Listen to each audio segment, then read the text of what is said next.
നമസ്തേ. ജനം ഡിബേറ്റിലേക്ക് എല്ലാ പ്രിയപ്പെട്ട പ്രേക്ഷകർക്കും സ്വാഗതം. നേതാക്കളുടെ ധാർഷ്ട്യവും കേഡർമാരുടെ ധിക്കാരപരമായ പെരുമാറ്റവും CPM-നെ ജനങ്ങളിൽ നിന്ന് അകറ്റി എന്ന കേന്ദ്ര കമ്മിറ്റി റിപ്പോർട്ടിന് തൊട്ടു പിന്നാലെയാണ് ഗുണ്ടകളെ തന്നെ പൂമാല ചാർത്തി CPM-ലേക്ക് അംഗത്വം നൽകി സ്വീകരിക്കാൻ CPM പത്തനംതിട്ട ജില്ലാ സെക്രട്ടറിയോടൊപ്പം മന്ത്രി വീണ ജോർജും ഉണ്ടായിരുന്നു. ക്യാമ്പസുകളിൽ SFI ഗുണ്ടാവിളയാട്ടം തുടർക്കഥയാകുമ്പോഴാണ് പാർട്ടി അംഗത്വത്തിലേക്ക് പ്രതിയെ തന്നെ സ്വീകരിച്ച് ആനയിക്കുന്നത്. ജനം ഡിബേറ്റ് പരിശോധിക്കുന്നു. തിരുത്തൽ അനിവാര്യമായ സമയത്ത് CPM തെറ്റിൽ നിന്ന് തെറ്റിലേക്ക് നീങ്ങുന്നുവോ? CPM-ന് കാപ്പ അലങ്കാരമോ? ഇന്ന് ഈ ചർച്ചയിൽ നമ്മോടൊപ്പം പങ്കെടുക്കുന്ന അതിഥികൾ രാഷ്ട്രീയ നിരീക്ഷകൻ ശ്രീ ഷാബു പ്രസാദ്, കോൺഗ്രസ് പ്രതിനിധി ശ്രീ സേനാപതി വേണു, ഒപ്പം ഇടത് നിരീക്ഷകൻ ഡോക്ടർ B ജയരാജ് എന്നിവരാണ്. ആദ്യം ഷാബു പ്രസാദിലേക്ക് പോകുന്നു. ശ്രീ ഷാബു പ്രസാദ്, ഏത് ക്രിമിനൽ സ്വഭാവമാണെങ്കിലും പാർട്ടിയിലേക്ക് എത്തിക്കഴിഞ്ഞാൽ പാർട്ടി സംരക്ഷിച്ചോളും എന്നുള്ള ഒരു ഉറപ്പിന്മേലാണോ ഇത്തരത്തിൽ കാപ്പ കേസ് പ്രതിയടക്കം CPM അംഗത്വം സ്വീകരിച്ചത്? കാരണം ഈ വിഷയം വലിയ വിവാദമാകുമ്പോൾ ശരൺചന്ദ്രൻ തന്നെ പ്രസ്താവിച്ചത് തൻ്റെ കാര്യം പാർട്ടി നോക്കിക്കൊള്ളുമെന്നുള്ള ഉറപ്പ് പാർട്ടി കേന്ദ്രങ്ങളിൽ നിന്ന് തന്നെ ലഭിച്ചു, അതിൻ്റെ അടിസ്ഥാനത്തിലാണ് എന്നുള്ളതാണ്. ക്രിമിനലുകളെ സംരക്ഷിക്കുന്ന തരംതാണ നിലപാടിലേക്ക് CPM നീങ്ങുന്നതിൻ്റെ ഏറ്റവും ഒടുവിലത്തെ ഉദാഹരണമായി ഈ സംഭവം മാറുകയാണോ? ഞാൻ താങ്കളെ ഒന്ന് തിരുത്താൻ ആഗ്രഹിക്കുകയാണ്. തരംതാണ ക്രിമിനലുകളെ സംരക്ഷിക്കുന്ന തരംതാണ നിലപാടുകളിലേക്ക് CPM നീങ്ങുകയാണോ എന്നുള്ളത് ഇവിടെ പ്രസക്തമല്ല. കാരണം CPM എന്നും അങ്ങനെ തന്നെയായിരുന്നു, എന്നും അങ്ങനെ തന്നെയാണ് താനും.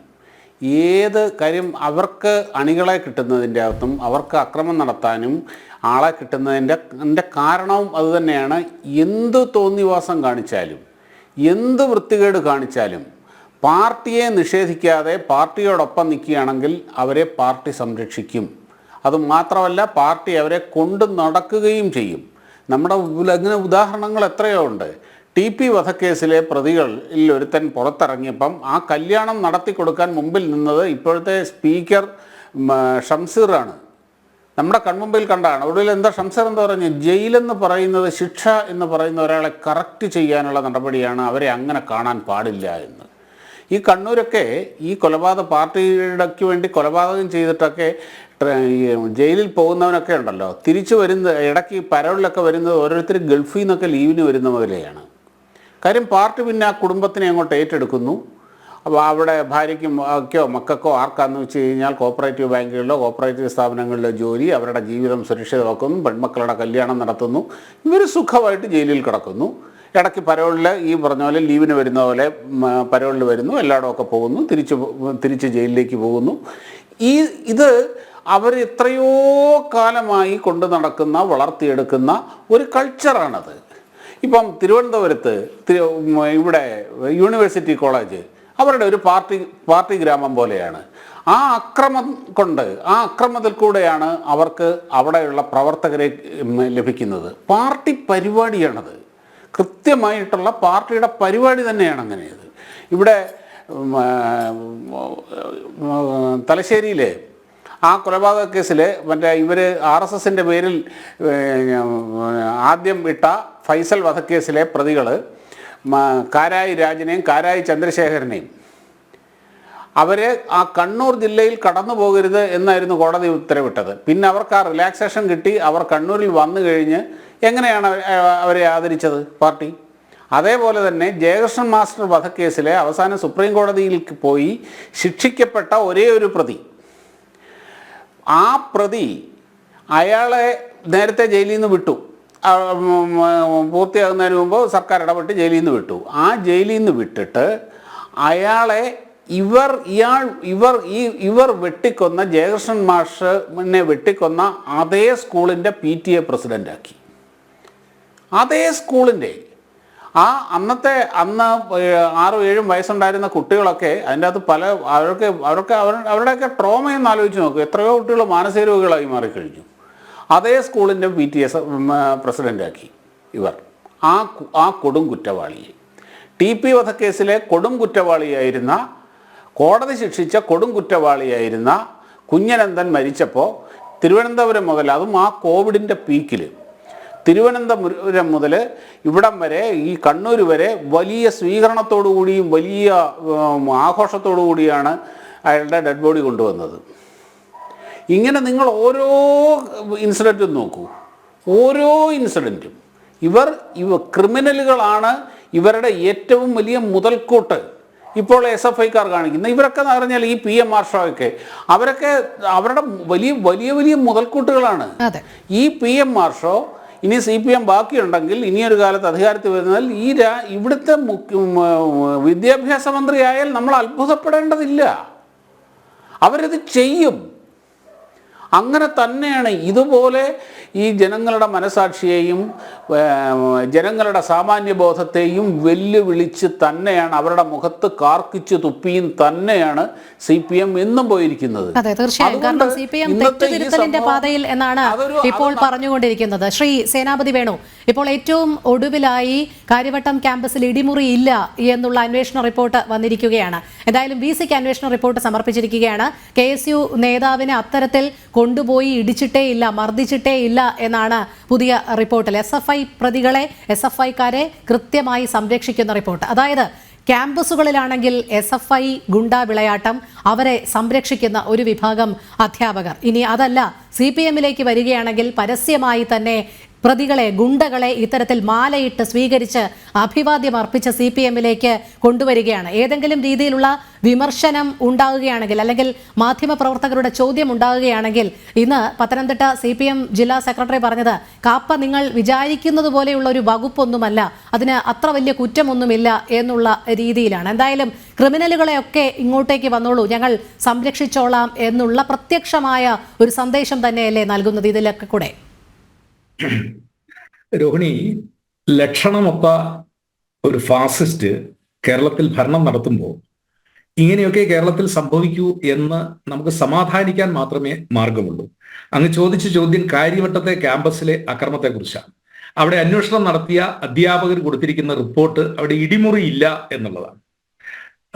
ഈ അധ്യാപകരുടെ രാഷ്ട്രീയം എന്ത് എന്നുള്ളത് അതൊന്ന് പരിശോധിച്ചാൽ നമുക്ക് മനസ്സിലാകും. ഏതായാലും KSU വിദ്യാർത്ഥി മാരകമായി അദ്ദേഹത്തിന്റെ ശരീരത്ത് പരിക്കേറ്റിരിക്കുന്നു. അദ്ദേഹത്തിന്റെ ശരീരത്തെ പരിക്കുകൾ വളരെ ഗുരുതരമാണ് എന്ന് ഡോക്ടർ സർട്ടിഫൈ ചെയ്തിരിക്കുന്നു. അദ്ദേഹത്തെ പരിശോധിച്ച ആരോഗ്യ വിഭാഗം ആ കാര്യമെല്ലാം വളരെ കൃത്യമായി അദ്ദേഹത്തിന്റെ മെഡിക്കൽ സർട്ടിഫിക്കറ്റും കൊടുത്തിട്ടുണ്ട്. ഇവിടെ CPM തിരുത്തുമോ എന്നൊരു ചോദ്യമാണല്ലോ നമ്മൾ ചോദിക്കുന്നത്. തെറ്റുകൾ CPM തിരുത്തില്ല. കാരണം എന്താണെന്ന് ചോദിച്ചാൽ ഇത് ആന ചെളിയിൽ ചാടിയ പോലെയാണ്. ആന ചെളിയിൽ ചാടിക്കഴിഞ്ഞാൽ ആ ചെളിയിൽ നിന്ന് കയറാനായി കൂടുതൽ ശക്തിയോടുകൂടി അത് കുതിക്കും. ആ കുതിക്കും തോറും ശരീരത്തിന്റെ ഭാരം കൊണ്ട് കൂടുതൽ താഴ്ചയിലേക്ക് പോവുകയുള്ളൂ. അതാണ് CPM തെറ്റ് തിരുത്താനായി എത്രമാത്രം ശ്രമം നടത്തിയാലും അവർ കൂടുതൽ തെറ്റിലേക്ക് പോവുകയുള്ളൂ. കാരണം ഇത് ഈ പാർട്ടിയുടെ സംവിധാനം അങ്ങനെയാണ്. ഇത് ഈ ക്രിമിനലുകളെ തീറ്റിപ്പോറ്റുക, ക്രിമിനലുകളെ സംരക്ഷിക്കുക, അവർ വഴി പാർട്ടിയെ വളർത്തുക. ഇത് ഈ പാർട്ടിയുടെ ഒരു എന്താ പറഞ്ഞ ഒരു അജണ്ടയായി മാറിയിരിക്കുക. ഞാൻ ഇന്നലത്തെ ഒരു ഇൻസിഡന്റ് നമുക്കറിയാം. എടപ്പാളിൽ പത്തനാപുരംകാരൻ ഷാജഹാൻ എന്ന് പറയുന്ന അവനൊരു തൊഴിലാളിയാണ്. 10-20-25 വയസ്സുള്ളൂ.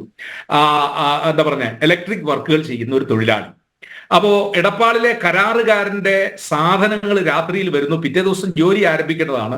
രാത്രിയിൽ നോക്കിക്കഴിഞ്ഞപ്പോൾ എടപ്പാളിലെ CITU തൊഴിലാളികൾ, നമ്മുടെ നാട്ടിലെ 2 പ്രധാനപ്പെട്ട കരിനിയമങ്ങളാണ്. ഞാനൊരു ട്രേഡ് യൂണിയൻ പ്രവർത്തകനും കൂടിയാണ്, എങ്കിലും ഞാൻ പറയുന്നു, നമ്മുടെ നാട്ടിലെ 2 പ്രധാനപ്പെട്ട കരിനിയമങ്ങൾ, ഒന്ന് ഈ ചുമട്ടുതൊഴിലാളി നിയമവും അതോടൊപ്പം തന്നെ ഈ ട്രേഡ് യൂണിയനുകളെ ഈ ഇത് നടത്താൻ വേണ്ടി ഉത്തരവാദിത്വം ഏൽപ്പിച്ചിരിക്കുന്ന കാര്യം. അത് പോട്ടെ, നമ്മുടെ വിഷയം അതല്ലാത്തതുകൊണ്ട് ഞാൻ അതിന്റെ വിശദാംശങ്ങളിലേക്ക് കിടക്കുന്നില്ല. ഇവിടെ രാത്രിയിൽ ഈ ലോഡ് വരുന്നു. ലോറിക്കാരന് പിറ്റേ ദിവസം തിരിച്ചു പോകേണ്ടതാ, അല്ലെങ്കിൽ അവൻ ഇരട്ടി വാടക കൊടുക്കണം. കാരണം ലോറിക്കാരൻ പറഞ്ഞു എനിക്ക് വെയിറ്റിംഗ് ചാർജ് തരണം. വെയിറ്റിംഗ് ചാർജ് നോക്കിക്കഴിഞ്ഞപ്പോൾ അത് കോൺട്രാക്ടർക്ക് താങ്ങാവുന്നതിലും അപ്പുറമാണ്. അപ്പോൾ കരാറുകാരൻ പറഞ്ഞു, പുറത്ത് അന്വേഷിച്ചപ്പോൾ CITUക്കാർ തൊഴിലാളികൾ അവരാണ് അവിടെ ഈ തൊഴിൽ എടുക്കാനായിട്ട്, അവർക്ക് മാത്രമേ അതിന് അധികാരമുള്ളൂ. അതാണല്ലോ ഈ നിയമത്തിലെ ഒരു കരിനിയമത്തിലെ, എന്റെ ചരക്ക് എന്റെ മുതൽ എനിക്കിറക്കാൻ സ്വാതന്ത്ര്യമില്ലാത്ത ഒരു ലോകത്താണ് നമ്മൾ, ഒരു നാട്ടിലാണ് ജീവിക്കുന്നത്. അപ്പം ഏതായാലും CITUക്കാരെ ലഭ്യമായില്ല. അപ്പൊ ഈ മനുഷ്യന് ലോറി പറഞ്ഞു വിടുകയും ചെയ്യണം, പിറ്റേ ദിവസം ജോലി ആരംഭിക്കുകയും ചെയ്യണം. ഏതായാലും ഇദ്ദേഹം ഈ തന്റെ കൂട്ടത്തിലുള്ള ഈ സാധുക്കളായ മനുഷ്യരെ കൊണ്ട് ഈ ലോഡ് ഇറക്കിക്കാനുള്ള പണി, ഒരു ലോഡ് ഇറക്കിക്കൊണ്ടിരിക്കുകയാണ്.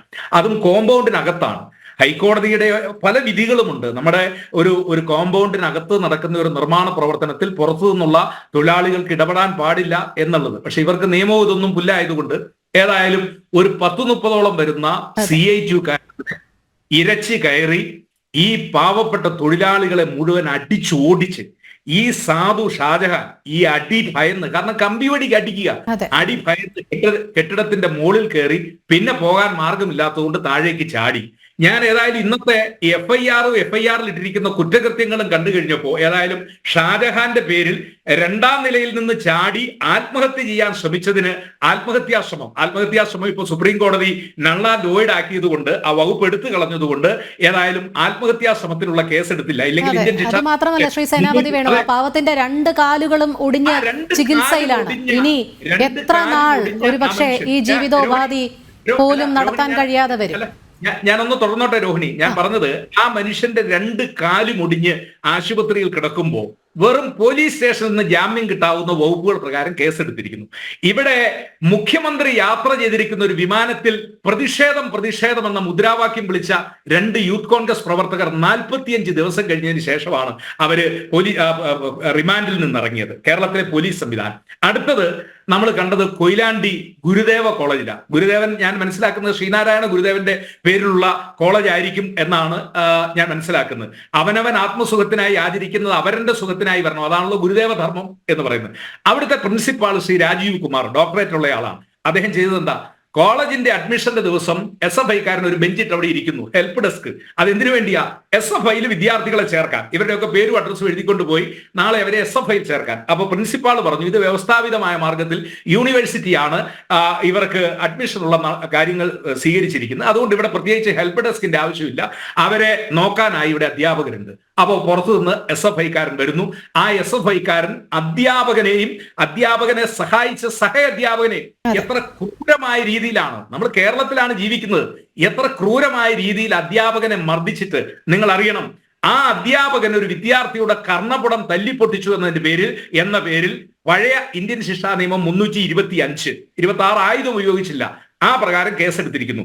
ഇന്നുവരെ ഈ അധ്യാപകനെ മർദ്ദിച്ച ഈ SFI കാവാലികർക്കെതിരെ ഒരു കേസ് പോലും എടുത്തിട്ടില്ല. ഏറ്റവും ഒടുവിലല്ലേ M. വിൻസെന്റ് MLAക്കും ചാണ്ടി ഉമ്മനുമെതിരെയും കേസെടുത്തത്? അവിടെ എന്താണ് പ്രശ്നം എന്ന് അന്വേഷിക്കാൻ വന്നവരാണ്. എന്തായാലും SFIക്കാരെ തൊട്ടിട്ടില്ല. ഞാൻ താങ്കളിലേക്ക് എത്താം. ശ്രീ B. ജയരാജ്, ഈ SFI ഗുണ്ടാ വിളയാട്ടം ഒരിടത്ത് നടക്കുന്നു. CPM പാർട്ടി അംഗത്വത്തിലേക്ക് ഗുണ്ടകളെ ക്ഷണിച്ച് വരുത്തുന്നു. എന്തായാലും ഇത് CPMനെ സംബന്ധിച്ചിടത്തോളം എത്രത്തോളം അപജയമായ കാര്യമാണ്. കാരണം ഈ കഴിഞ്ഞ കാലത്തുണ്ടായ ലോക്സഭാ തെരഞ്ഞെടുപ്പിലെ കനത്ത തോൽവിക്ക് ശേഷമൊക്കെ നടന്ന പല വിലയിരുത്തലുകളിലും ഉയർന്നു വന്ന ശബ്ദം എന്ന് പറയുന്നത് CPM പൊതുസമൂഹത്തിൽ നിന്ന്, പൊതുജനങ്ങളിൽ നിന്ന് അകലുന്നു എന്നാണ്. ഏറ്റവും ഒടുവിലായി കേന്ദ്ര കമ്മിറ്റി റിപ്പോർട്ടും അപ്രകാരം തന്നെയാണ് പറയുന്നത്. നേതാക്കളുടെ ധാർഷ്ട്യം എന്ന് എടുത്തു പറയുന്നുമുണ്ട്, പൊതുജനങ്ങളുടെ ഇടയിലേക്ക് ഇറങ്ങി പ്രവർത്തിക്കണമെന്ന്. ഇതാണോ ഇത്തരത്തിൽ ഈ ഗുണ്ടകളെ ഇതിലേ എന്ന് ക്ഷണിക്കുന്ന തരത്തിലേക്ക് CPM മാറിയിരിക്കുകയാണ്?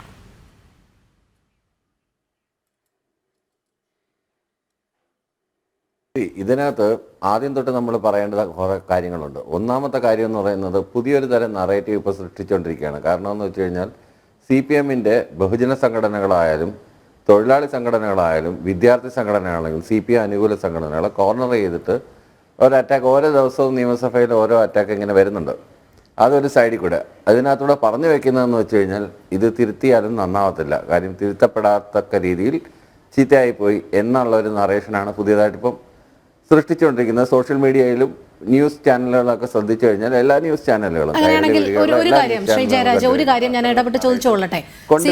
CPIയുടെ ബിനോയ് വിശ്വം തന്നെ, ഞാൻ പറയട്ടെ, അല്ല ഞാൻ ഒന്ന് രണ്ട് കാര്യങ്ങൾ കൂടി. കാരണം ഇവിടെ മാധ്യമങ്ങളും അല്ലെങ്കിൽ പൊതുസമൂഹവും ഒക്കെ ഇത്തരത്തിൽ ഈ ഇടത് ചിന്താഗതിയുള്ള വിദ്യാർത്ഥി സംഘടനകളെയും രാഷ്ട്രീയക്കാരെയും ഒക്കെ തിരഞ്ഞു പിടിച്ച് ആക്രമിക്കുന്നു എന്നുള്ളത് കൊണ്ട് ചോദിച്ചതാണ്. CPIയുടെ തന്നെ സംസ്ഥാന സെക്രട്ടറി ബിനോയ് വിശ്വം അല്ലേ പറഞ്ഞത്, SFI നിങ്ങൾക്കൊരു ബാധ്യതയാകും, തിരുത്തിയേ മതിയാകൂ എന്ന്. അതിന് എത്ര പേരാണ് കുട പിടിച്ചത്? AK ബാലന്റെ മറുപടി ഉടനെ വന്നു. CPIയുടെ പുറത്ത് ക്ഷമിക്കണം SFIയുടെ പുറത്ത് കയറാം എന്ന് ആരും കരുതണ്ട. ആർഷോയുടെ മറുപടി വന്നു. മാധ്യമങ്ങൾ സൃഷ്ടിക്കുന്ന പൊതുബോധത്തിൽ നിന്നുകൊണ്ട് ആരും ഇവിടെ പ്രസംഗം നടത്തണ്ട എന്ന്. എന്തിന്? വിദ്യാർത്ഥികളുടെ പ്രായത്തിന്റെ ചാബല്യം എന്നാണ് മുഖ്യമന്ത്രി തന്നെ വിശേഷിപ്പിച്ചത്. ഇവിടെ ആരാണ് ഇത്തരത്തിൽ ഇവരെ മാത്രം അല്ലെങ്കിൽ ഈ CPM SFIക്കാരെ മാത്രം ശ്രദ്ധ കേന്ദ്രീകരിച്ചുകൊണ്ട് വിമർശിക്കുന്നത്? ഇവിടെയൊക്കെ തിരുത്താൻ തയ്യാറാകേണ്ട ഈ നേതാക്കളെങ്കിലും എപ്പോഴെങ്കിലുമൊക്കെ.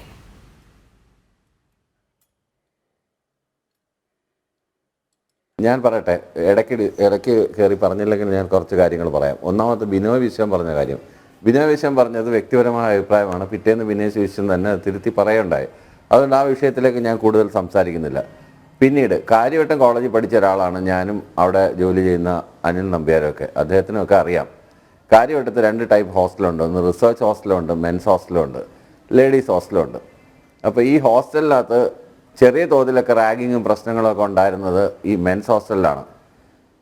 റിസർച്ച് ഹോസ്റ്റൽ എന്ന് പറയുന്നത് സത്യത്തിൽ കാര്യവട്ടം എന്ന് പറയുന്ന കേരളത്തിലെ JNU പോലെ ഒരു ഹയർ എഡ്യൂക്കേഷൻ സെൻ്ററാണ്.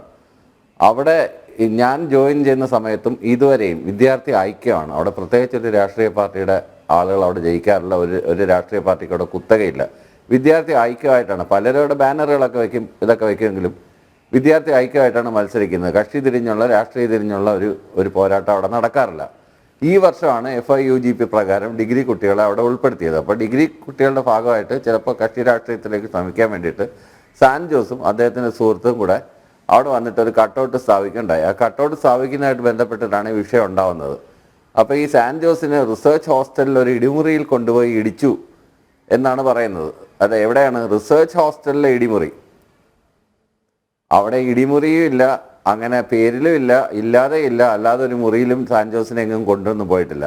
അപ്പോഴത്തേക്കും ഈ വിവരം അറിഞ്ഞുകൊണ്ട് തന്നെ കുട്ടികളുമായിട്ട് വിഷയം ഉണ്ടാകുന്നത് മനസ്സിലാക്കിയപ്പോൾ തന്നെ ചാണ്ടി ഉമ്മനും M. വിൻസെന്റ് MLA അവിടെ എത്തുകയും സുരക്ഷിതമായി തന്നെ അവൻ്റെ രേഖപ്പെടുത്തി, പരിക്കുകളൊന്നും പറ്റിയിട്ടില്ല എന്ന് രേഖപ്പെടുത്തി, അതെല്ലാം വീഡിയോ റെക്കോർഡ് ചെയ്തതിന് ശേഷമാണ് പുറത്തുവിട്ടത്. ഇന്ന് രാവിലെ സാൻ ജോസിനോടൊപ്പം ഉണ്ടായിരുന്ന വിദ്യാർത്ഥി അവിടെ വന്ന് സാൻ ജോസ് അവിടെ ഉപേക്ഷിച്ചിട്ട് പോയ ബൈക്ക് എടുക്കാനായിട്ട് വന്നു. അപ്പോൾ കുട്ടികൾ ചോദിക്കുന്നുണ്ട്, ഈ ബൈക്കിന് എന്തെങ്കിലും തകരാറ് പറ്റിയിട്ടുണ്ടോ? ഇല്ല, ടയർ 2 ശരിയാണോ നോക്കുക, എഞ്ചിൻ്റെ സൈഡ് നോക്കുക, അല്ലെങ്കിൽ നാളെ ഇതും ആരോപണമായിട്ട് വരും എന്നൊക്കെ അവർ തന്നെ പറയുന്നുണ്ട്. ആ റെക്കോർഡിംഗ് വീഡിയോ ഒക്കെ ഞാൻ കണ്ടതാണ്. ഈ സാൻ ജോസ് ഈ സംഭവം നടക്കുമ്പം പോലീസുകാരോടൊപ്പം ആരോഗ്യവാനായിട്ട് നിൽക്കുന്നതിന്റെ പിക്ചേഴ്സും വീഡിയോസും ഒക്കെ സോഷ്യൽ മീഡിയയിലൊക്കെ ഇപ്പൊ അവൈലബിൾ ആണ്. അത് നമ്മൾ കണ്ടുകൊണ്ടിരിക്കുകയാണ്. ലൈവ് റിപ്പോർട്ടിംഗും ഉണ്ടായിരുന്നു. തികച്ചും പരിക്ഷീണിതനായിട്ടാണ് ആ KSU പ്രവർത്തകനെ അവിടെ കാണപ്പെട്ടത് എന്ന് മാത്രമല്ല കൊലവിളി നടത്തിക്കൊണ്ട് SFI പ്രവർത്തകർ നന്നായിട്ട്, ഞാനൊക്കെ കോളേജിൽ പഠിക്കുന്ന സമയത്ത് കൊലവിളി നടത്തുന്ന SFI പ്രവർത്തകരെയും അങ്ങ് കണ്ടു കാണുമല്ലോ. അടുത്ത ദിവസം സമൂഹ മാധ്യമ വീഡിയോകളല്ലാതെ അന്ന് അതേ ദിവസം എല്ലാ മാധ്യമങ്ങളും അത് റിപ്പോർട്ട് ചെയ്യുകയുണ്ടായി.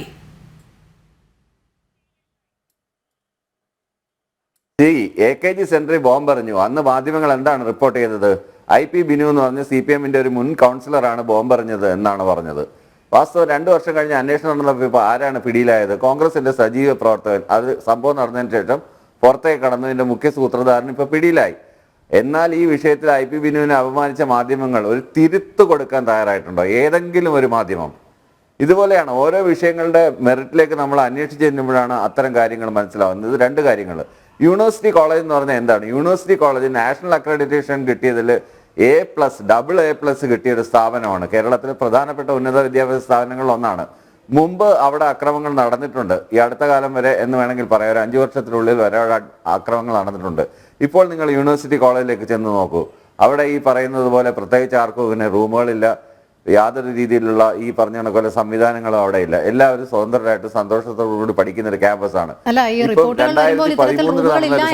റിപ്പോർട്ടുകൾ വരുന്നത് പക്ഷേ കൃത്യമായി ഭീഷണിപ്പെടുത്തൽ നടക്കുന്നുണ്ട്, ഇടിമുറികൾ നടത്തുന്നുമുണ്ട്, ഇടിമുറികളിൽ കൊണ്ടുപോയി മർദ്ദിക്കുന്നുമുണ്ട്. പക്ഷേ ശ്രീ ജയരാജ്, നമ്മളെ ഇന്നത്തെ വിഷയം എന്ന് പറയുന്നത് എല്ലാ ദിവസവും ചർച്ച ചെയ്തുകൊണ്ടിരിക്കുകയാണ്, തുടർന്നും ഉണ്ടാകും. കാരണം അവരെ തിരുത്താൻ ആരും തയ്യാറാകാത്തിടത്തോളം കാലം SFIയുടെ ഗുണ്ടായിസം തുടർന്നും ഉണ്ടാകും. പക്ഷേ ഇന്ന് കഴിഞ്ഞ ദിവസം മന്ത്രി വീണ ജോർജ് തന്നെ അഭിവാദ്യം അർപ്പിച്ച് പൂമാല ഇട്ട് സ്വീകരിച്ച് അംഗത്വം കൊടുത്ത പ്രതി കാപ്പ കേസ് പ്രതിയാണ്. കാപ്പ കേസ് ഒഴിഞ്ഞു എന്നാണ് പത്തനംതിട്ട ജില്ലാ സെക്രട്ടറിയുടെ ന്യായീകരണം. പക്ഷേ പോലീസ് തന്നെ, പത്തനംതിട്ട ജില്ലാ പോലീസ് മേധാവി തന്നെ അത് വ്യക്തമാക്കിയിട്ടുണ്ട്. 11 കേസുകളിൽ പ്രതിയാണ്, കാപ്പ കേസ് ഒഴിഞ്ഞിട്ടില്ല എന്ന് മാത്രമല്ല ഇനി ഒരു കേസിൽ കൂടി പ്രതിയാവുകയാണെങ്കിൽ നാടുകടത്തൽ അടക്കമുള്ള നടപടികളിലേക്ക് കടക്കും. അതും അദ്ദേഹത്തിനെതിരെയുള്ള കുറ്റങ്ങൾ എന്താണെന്ന് താങ്കൾക്കും അറിയാമല്ലോ. കൊലപാതക ശ്രമം, സ്ത്രീകൾക്കെതിരായ അതിക്രമം, അങ്ങനെ നിരവധിയുണ്ട്. അത് മാത്രമല്ല ഏറ്റവും ഒടുവിലായി അറിയുന്നത് ഈ 11 കേസുകളും രാഷ്ട്രീയ പിൻബലത്തിന് വേണ്ടി തന്നെ ചെയ്തതാണ് എന്നുള്ളതും കൂടി വരുന്നുണ്ട്. എന്തായാലും അത് പോലീസിന്റെ ഭാഷ്യമാണ്. എന്തായാലും ഈ കാപ്പ കേസ് പ്രതിയെ ഇത്തരത്തിൽ അംഗത്വം നൽകി CPM-ലേക്ക് ക്ഷണിക്കത്തക്കവണ്ണമുള്ള അംഗത്വ ബലക്കുറവ് ഉണ്ടോ CPM-ന്?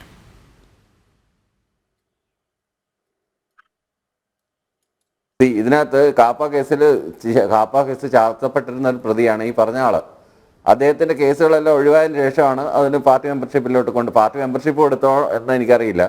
പാർട്ടി മെമ്പർഷിപ്പ് എടുക്കുന്നതിന് കുറെ കടമകളുണ്ട്. ഒന്നാമത് കാൻഡിഡേറ്റ് മെമ്പർഷിപ്പ് കിട്ടണം. അതിനുശേഷം 1 വർഷത്തെ പ്രവർത്തനം കഴിഞ്ഞതിന് ശേഷം മാത്രമേ പെർമനന്റ് മെമ്പർഷിപ്പ് കിട്ടത്തുള്ളൂ.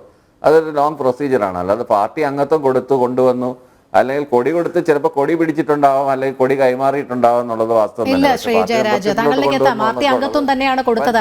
അതിന് നേതൃത്വം വഹിച്ചത് പത്തനംതിട്ട CPM ജില്ലാ സെക്രട്ടറി KP ഉദയഭാനു തന്നെയാണ്. അദ്ദേഹത്തിന്റെ ചില ന്യായീകരണങ്ങളൊക്കെ ഉണ്ടായിരുന്നു. അഭിവാദ്യം അർപ്പിച്ചുകൊണ്ട് അവിടെ മന്ത്രി വീണ ജോർജിന്റെ സാന്നിധ്യമൊക്കെ നമ്മൾ കണ്ടതാണ്. അതൊക്കെ തെളിവുകളായി നമ്മുടെ മുന്നിൽ തന്നെ ഉണ്ട്. അതുമാത്രമല്ല, അദ്ദേഹത്തോടൊപ്പം ഈ ശരൺചന്ദ്രനോടൊപ്പം 62 പേരാണ് CPM-ലേക്ക് ചേർന്നത്. ശ്രീ ജയരാജ്, പാർട്ടി അംഗത്വത്തിലോട്ട് കൊണ്ടുവരാറില്ല. ഒരു ഫോട്ടോഗ്രാഫ് എടുത്ത് കാണിച്ചിട്ട് ആർക്കും അങ്ങനെ ചെങ്കടിയൊന്നും കൊടുത്ത് പാർട്ടി മെമ്പർഷിപ്പിലോട്ട് കൊണ്ടുവരാറില്ല. ഇനി അന്യ പാർട്ടിയിൽ നിന്ന് മാറി വന്ന ഒരാളാണെങ്കിൽ ചെങ്കടി കൊടുത്ത് സ്വീകരിക്കാറുണ്ട്. പരിശോധിച്ചാൽ തന്നെ മനസ്സിലാക്കാവുന്ന കാര്യമേ ഉള്ളൂ. ഫേസ്ബുക്ക് പോസ്റ്റ് മനസ്സിലാക്കിയാൽ അത് മാത്രം മതി. അദ്ദേഹത്തിന്റെ ചില ന്യായീകരണങ്ങൾ ഞാൻ കണ്ടിരുന്നു. പക്ഷെ അങ്ങനെയൊന്നും ആർക്കും പാർട്ടി മെമ്പർഷിപ്പ് ഒന്നും കൊടുക്കാറില്ല. അതൊക്കെ തെറ്റായ ധാരണകളാണ്. എന്തായാലും ഉത്സവ ആഘോഷത്തിൽ തന്നെയാണ് ശരൺചന്ദ്രനെ സ്വീകരിച്ചത്. അതവിടെ നിൽക്കട്ടെ. ശ്രീ ഷാബു പ്രസാദ്, ഇവിടെ കഴിഞ്ഞ ദിവസം കാപ്പ കേസ് പ്രതിയെ ഇത്തരത്തിൽ CPM അംഗത്വം നൽകി എന്നുള്ളതിന്റെ ന്യായീകരണവുമായി വന്നിട്ടുണ്ട് രാഷ്ട്രീയ നേതാക്കളൊക്കെ. ഈ കേസ് ചുമത്തപ്പെട്ട സമയമൊക്കെ അയാൾ BJP പ്രവർത്തകനായിരുന്നു. ഇപ്പോൾ കാപ്പ കേസില്ല, അതുകൊണ്ട് തങ്ങൾ സ്വീകരിക്കുന്നു എന്നുള്ളതാണ്. പക്ഷേ ഈ ശരൺചന്ദ്രൻ തന്നെ പാർട്ടി കേന്ദ്രങ്ങളിലുള്ള ചില സമൂഹ മാധ്യമ അക്കൗണ്ടുകളിൽ പറഞ്ഞിട്ടുണ്ട്, താൻ തന്നെയാണ് പാർട്ടി സെക്രട്ടറിയെ സമീപിച്ചത്. എനിക്ക് ധാരാളം കേസുകളുണ്ട്. ഇനിയും ഒരു സംരക്ഷണം പാർട്ടിയിൽ നിന്നുണ്ടാകണമെങ്കിൽ ഞാൻ CPM-ൽ ചേർന്നാൽ അതുണ്ടാകുമോ എന്നുള്ള ചോദ്യം ഉന്നയിക്കുന്നുണ്ട്. അത് ഉറപ്പ് നൽകി അതിന്റെ അടിസ്ഥാനത്തിലാണ് താനും 62 പേരും അടങ്ങുന്ന സംഘം ഇത്തരത്തിൽ CPM പാർട്ടി അംഗത്വം എടുത്തത് എന്നുള്ള ചില പരാമർശങ്ങൾ വരുന്നുണ്ട് ഈ വ്യക്തിയിൽ നിന്ന് തന്നെ. എന്തായാലും ഇപ്പോൾ ന്യായീകരണ ക്യാപ്സ്യൂളുകൾ എന്ന് പറയുന്നത് രണ്ടാണ്. ഒന്ന്, കേസ് ഉണ്ടായിരുന്ന സമയത്ത് BJP പ്രവർത്തകൻ ആയിരുന്നു എന്നുള്ളത്. 2, ഇപ്പോൾ കേസൊന്നുമില്ല, അതുകൊണ്ട് തങ്ങൾ എടുക്കുന്നു എന്നുള്ളത്. ഇതാണ് ഒരു രാഷ്ട്രീയ പാർട്ടിയെ സംബന്ധിച്ചിടത്തോളമുള്ള യഥാർത്ഥ ന്യായീകരണം. അല്ലേ, ഞാൻ പറഞ്ഞില്ലേ, ഇത് ഈ ഒരു CPM-ന്റെ ഭാഗമാകാനുള്ള ഏറ്റവും വലിയ യോഗ്യത അയാളൊരു ക്രിമിനലാണോ എന്നുള്ളതും ക്രിമിനൽ പ്രവർത്തികളിൽ ഏർപ്പെട്ടിട്ടുണ്ടോ എന്നുള്ളതുമാണ് അതിൻ്റെ അവരുടെ ക്വാളിഫിക്കേഷൻ്റെ നമ്പർ 1. അതിൻ്റെ അകത്ത് ഒരു സംശയമുണ്ട്. കാര്യം ഇത് CPM-ന്റെ ഭാഗമായാൽ, പാർട്ടിയുടെ ഭാഗമായി കഴിഞ്ഞാൽ ഇവർ ചെയ്യുന്ന എല്ലാ പ്രവർത്തികളും, കാര്യം പോലീസ് അവരുടെ കയ്യിലാണ്, നിയമസംവിധാനം അവരുടെ കയ്യിലാണ്, ഭരണം അവരുടെ കയ്യിലാണ്. അവർക്ക് ഒരുപാട് കൈ അയച്ച് സഹായിക്കാൻ കഴിയും പല മേഖലകളിലും. അങ്ങനെ അത് മാത്രവുമല്ല അവരുടെ ജീവിതം സുരക്ഷിതമാവുകയും ചെയ്യും. ഇപ്പം ഇവിടെ പണ്ട് RSSന്റെ ഭാഗമായിട്ട് ഇവിടെ നിന്ന് ചിട്ടിക്കമ്പനി വെട്ടിപ്പും സർവ തോന്നിവാസവും കാണിച്ചിട്ട് ഒടുവിൽ അതിൽ നിന്ന് അവിടെ നിന്ന് രക്ഷയില്ല എന്ന് കണ്ട് CPM-ൽ പോയി അഭയം തേടിയ ഒരു ഇവിടെയുള്ള കണ്ണൂരുള്ള ഒരുത്തനുണ്ടല്ലോ, എടാ പേര് ഞാൻ മറന്നുപോയി, നിങ്ങളൊന്ന് തന്നെ ഓർമ്മിക്കണേ. എടാ പേരെന്തായിരുന്നു? വളരെ ശരൺചന്ദ്രൻ അല്ലല്ല, ശരൺചന്ദ്രനല്ല, നേരത്തെ പണ്ടുണ്ടായിരുന്നു. ഓക്കെ വാസു